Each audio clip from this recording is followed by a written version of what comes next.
In this video, we'll talk you through what's shown on your screen when viewing a chart on a date.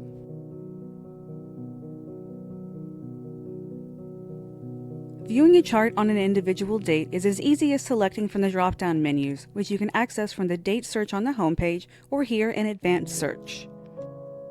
Whether an artist search or a date search, the results are always shown in a table with the same columns. When viewing a Spotify chart, you'll see the number of times that a song has been streamed since 2017 in the stream count column. The top 3 items are always automatically selected to display in the graph above the table. Chart views default to the top 10 positions. You can expand this range from the left side menu.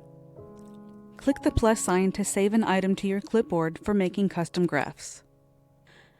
Your clipboard is in a floating window in the lower right corner. You can investigate any recording or artist in the chart simply by clicking on their name. This will take you to that entry's full global chart history. Lastly, for the main window, you can start a new search by going to the search bar in the upper right corner of the page.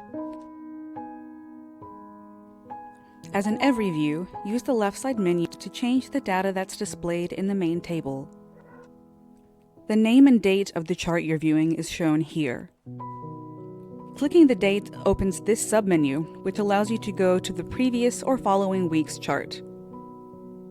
Expand the range of chart positions being displayed by clicking here. Quickly reference a chart's inception date by clicking the link here.